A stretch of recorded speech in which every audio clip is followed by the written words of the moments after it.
or he isn't fit to live. Aww. I do have two more. My real favorite line is when Sakura is staring at my giant, biggest boobs on earth, and I say, I was blessed with these by heaven, I'll have you know! And what was my other one? Who you calling Granny?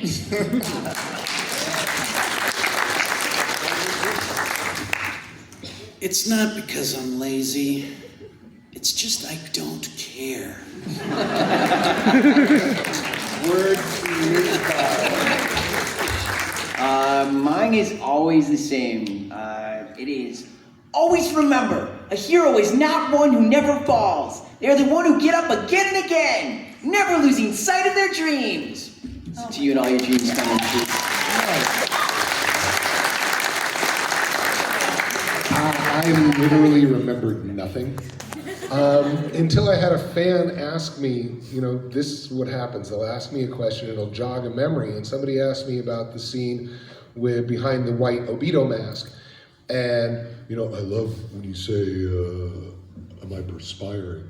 And I remembered being in the booth that day, because the original line in the manga and in the subtitles for the Japanese is, am I sweating? No, it's just the rain. These fools could never make me sweat. And I hated the idea of saying sweat twice in a row. And this is where colloquialisms really come into play, because that's the direct translation from the Japanese. But we in English have another word. So I decided, since I didn't have to match lip flaps, I was behind a mask, I was going to change it. So the line that I used was, am I perspiring? No, it's just the rain. These fools could never make me sweat. And what I did was I played into, but little did I know, but by being so choosy, I actually played into the strength of the scene, because he's trying to elevate himself and put those other people down, and the best way to do that is to use elevated dialogue. So I stumbled into making the line a little bit better. So that's the one that I remember. That's cool. Cool. Now, I heard you say you did improv and comedy. Yes. Do you all have a field in some other form of entertainment, acting, Broadway, any of that?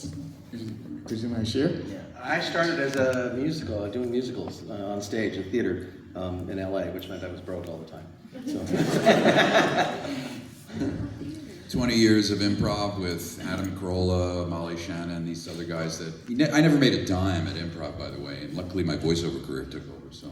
Yeah, lots of improv theater since I was 14, worked with, everybody know Nathan Lane. We went to high school together, and we did... I went to a prep school with all boys, so we had to dress up in drag and do all kinds of ensemble things. It was just crazy times, but yeah, I've been acting since I'm 14, so it's been kind of a fun ride for me. Fun fact, yeah. David, did you say Molly Shannon? Yeah. We used to live together. Are you kidding? Fun fact. It's true. We did. Before soccer. It's funny, we were before soccer.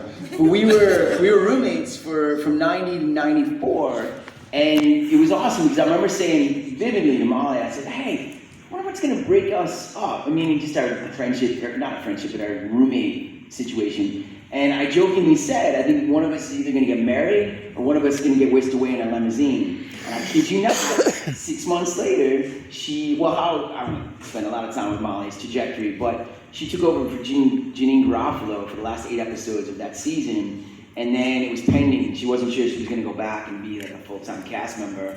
And then she was, and I remember hugging her goodbye in a big stretch limousine, and the rest is history, of course, but yeah. Yeah, she went on to do movies and stuff. Oh my God, she works all the time, it's amazing. Yeah. So, Molly, what I will say is, that she's a great example. Like, if you have a dream, it doesn't have to be in the arts, but if you have a dream, Molly Shannon lived and breathed her art and her pursuits.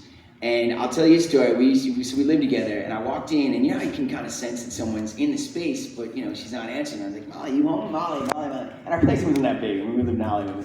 But we had a back alley door, and I felt like kind of a breeze, and I go in the back alley, and Molly Shannon is literally in a slip with a makeup smeared all over, a wig, and she's in the garbage can in the alley working out one of her characters. That's how devoted she was. And I remember saying to her, and she would answer me just in character. She's like, hey, are you laughing at? And I was like, wow. And I remember afterwards, we were eating dinner, And but I remember looking at her, and she's chomping away on some ramen noodles. No, I don't know. But I remember going, if she doesn't make it, the world is unjust. Like I mean, she was the real deal. Still is. She's exactly who she is. Wow, what a Tell pivot to Molly her I Shannon. say hello. It's been like, I don't know, 30 years. What's that? Tell her I said howdy. I will, It's been I will. about 30 years.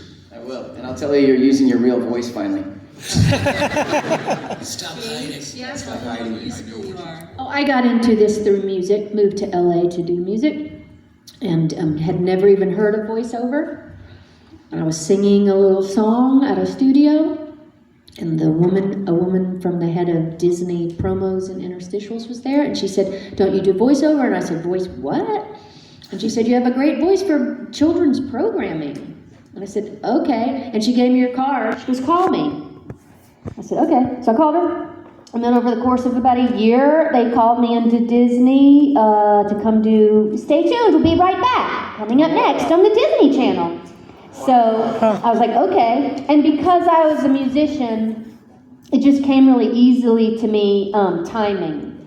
And I had a real sense, an internal sense of, we need you to shave a second off of that. I could feel what that felt like. And one thing led to, and then the next year they called me and said, "Would you like to be the voice of the channel?" And I said, "Okay." It all sort of fell in my lap.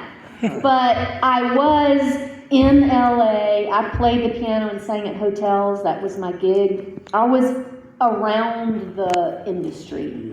It wasn't, although I guess you could just be grocery shopping and somebody comes up to you. I don't know. But so I was in it, and I left a small town to come out here to LA. I don't even know what I'm talking about anymore. Music. Yes. That's cool. Are there, we know the characters you all have on the big screens. Are there any characters that may have not got the limelight, but you just had such a good time doing them, just off of the voice or just the character persona itself? Say again? I didn't hear you What's the say. question? Say Oh, again. are there any characters that didn't make the big screen, but you enjoy doing it so much, like that you just can't forget about? Oh, yeah. Oh, when I played that waitress for 25 years before I had a career, that was amazing. I loved actually being a waitress.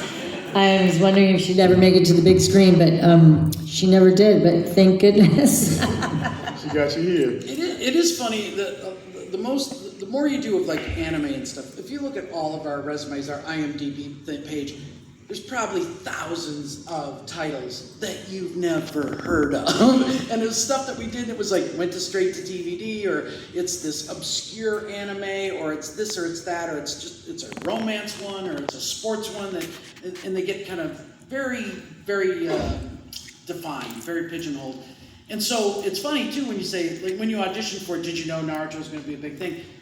Well, we had done, and I can say, I'm pretty sure pretty much all of us have done a ton of other stuff that no one's ever heard of. So you go, this could be just one of those where you just do it, you get paid, you do a character. I did some really fun characters in a couple of Japanese like soap opera type anime things, and I was playing like I published a magazine was my character. And he was sort of he just was like a new dad, and it was great. It was like really like acting, and I don't mean we're not acting, but we were, dealing with giant toads and,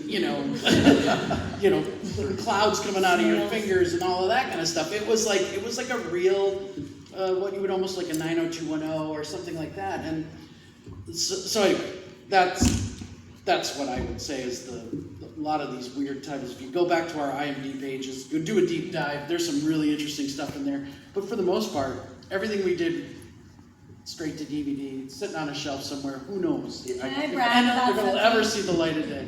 I'm just gonna brag. I'm sorry, I'm not a good bragger, but I think it's good to brag once in a while if something good happens. So this is something most of you don't know. Lady Tsunade was the voice of the Paris Olympics, and that was the honor of my life, and I won an Emmy 2 weeks ago. It was the first time. I was bragging because it's like really, we don't really get a lot of awards in our jobs, and so it makes me cry, but I just wanted to share that with you all because I got to say the games of the 33rd Olympiad, and that was the treasure of my life that will never be on the big screen, but thank you for letting me brag. So I